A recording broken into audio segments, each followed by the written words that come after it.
오늘 방송 되게 오랜만에 한 것 같아요. 그 예전에 SBS 여기 CNBC 있을 때 와서 좀 해봤었는데 생각보다 많이 버벅거려서 좀 죄송했네요.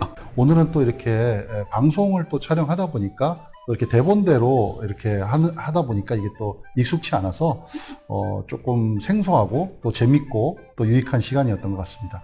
그런 질문 많이 받습니다. 그 근로자 편이나 사업주 편이냐, 네, 그런 질문 되게 많이 받는데 저희는 이제 의뢰인 편이라고 말씀 많이 듣죠. 그래서 저희는 의뢰하신 분들의 권익을 위해서 최선을 다하는데 우선은 기본적으로는 사업장 관리를 많이 하고요. 그래서 사업주의 아까 노무 애로 해결사 이런 단어도 썼지만 기본적으로는 사업장에서 발생하는 분쟁에 대해서 근로자와 사업주가 다 좀 최소한의 어떤 리스크를 가지고 서로 윈윈할 수 있게 좀 조언을 드리는 역할을 하는 게 노무사다. 이렇게 저는 이제 생각을 하고 있습니다.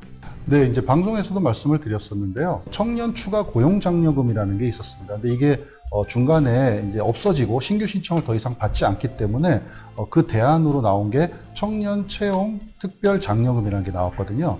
요게 이제 청년을 정규직으로 신규 채용했을 때 그리고 6개월 이상 고용을 유지하고 이렇게 되면 이런 조건들을 맞추면 지원금이 한 달에 1인당 75만 원씩 1년간 지원되는 지원금이 있기 때문에 혹시 청년을 채용할 그런 사업장이 있다면 이 지원금 꼭 확인해 보시면 좋을 것 같습니다. 그렇게 어렵지 않습니다. 그러니까 지원금은 크게 절차로 따지면 사전 승인을 받고 신청해야 되는 지원금이 있고 우선 채용을 하고 나서 나중에 신청을 해도 되는 지원금이 있는데 이 청년 채용 특별 장려금은 이 후자에 해당됩니다. 그래서 우선 채용을 했다면은 그 위에 꼭 사전 승인을 받지 않았어도 그 이전에 사후에 신청을 할 수 있고요.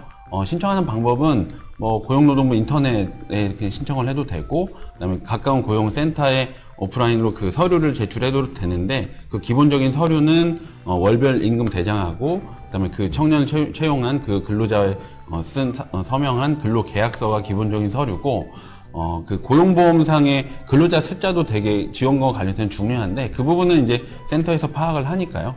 서류는 그 정도로 간단하게 제출하면 됩니다. 중대재해처벌법, 아까 중대 계속 이 단어가 씹혀가지고 중대재해처벌법 정말 많이 요즘 언급하는 법인데 시행이 얼마 안 남았습니다. 그 1월 27일이니까요. 이제 딱 한 달 정도 남은 것 같아요. 그래서 기존에 산재 사고가 끊이지를 않다 보니까 어떻게 하면 이 산재 사고를 줄일 수 있을까?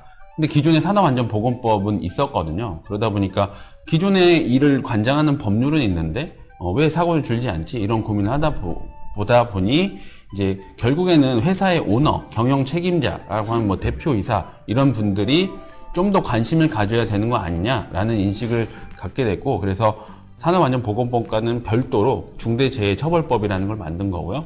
그래서 사업장에 산재 사고를 막지 못해서 중대 재해가 발생을 하면 이제는 곧바로 법인의 대표이사나 중앙행정기관의 장, 지자체 장들을 직접 처벌할 수 있는 근거 규정을 마련한 법이고 그 처벌 수위나 대상도 좀 산업안전보건법과 다르지만 특히 처벌 수위가 엄청 셉니다. 그래서 기본적으로 징역형에 처할 수 있는 부분이 있고요. 그 다음에 법인도 양별 규정을 통했는데 최대 10억까지 벌금을 내야 되고 또 그 사망자나 중대재해자에 대한 손해배상금까지 한 5배 정도까지도 물 수 있는 그런 규정을 만든 좀 상당히 이제 처벌에 특화된 법률이라고 볼 수 있습니다. 근데 이제 기존의 사업자분들이 기존의 산업안전보건법이 있는데 추가로 이제 중대재해처벌법이 만들어졌는데 이제 이 차이점에 대해서 좀 이제 궁금해하시고 혹은 우리는 내년부터는 이제 50인 이상이잖아요. 그러니까 50인이 안 되는데 우리는 해당이 없느냐 이런 분들이 많이 있잖아요. 그래서 산업안전보건법에는 다 해당이 되고 산업안전보건법에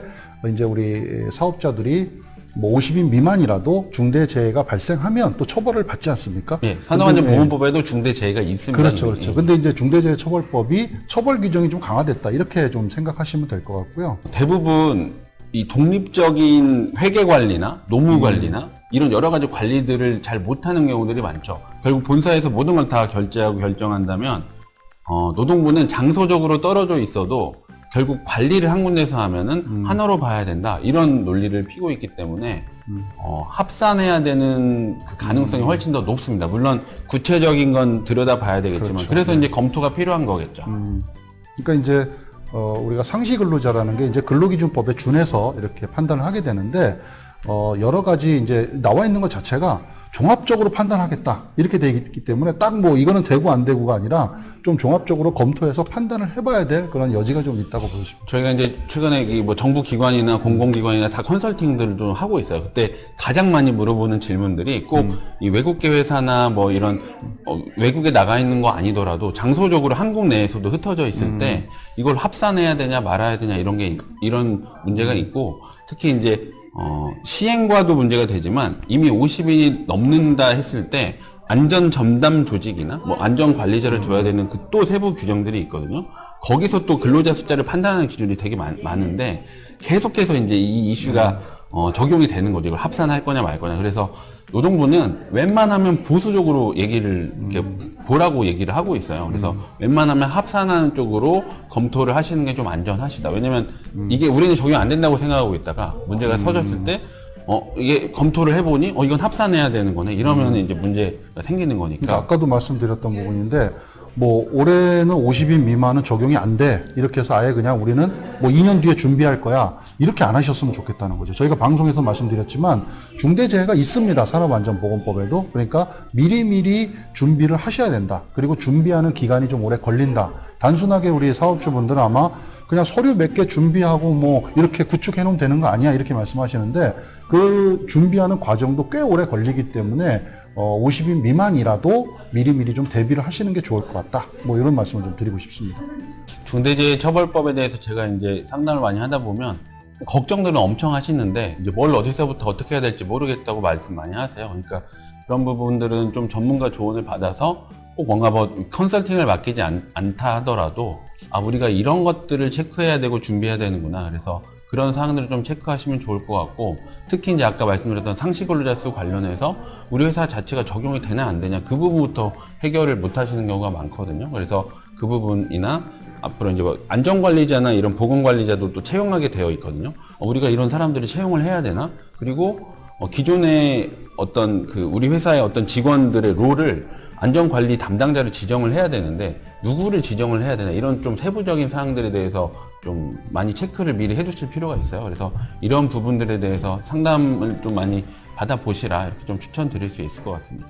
네, 저는 지원금 쪽에서 좀 말씀을 드리면, 이제 오늘도 말씀을 드렸지만 특히 이제 청년 채용 관련해서는 뭐 올해뿐이 아니라 계속해서 앞으로 나올 예정이고요. 2022년에 뭐 청년 일자리 도약 장려금이라는 것도 지금 나올 예정으로 이미 발표가 돼 있기 때문에 청년 채용 관련해서 관심을 좀 많이 가지시면 좋을 것 같고, 그 외에도 지원금의 종류가 수십 가지 굉장히 많이 있습니다. 그래서 우리 사업장에 만약에 인력을 충원한다, 채용할 계획이다, 혹은 뭔가 사업장 내에서 근로자의 어떤 조건을 변경을 한다, 근로시간을 변경한다, 이런 사례들이 있으면 반드시 고용지원금 한번 확인해 보셔라. 예, 이거 뭐 정부에서 그냥 알아서 하세요 이렇게 떠먹여주지 않습니다. 반드시 우리 사업주분들이 체크하시고 챙기셔야 될 그런 부분이라고 생각이 듭니다.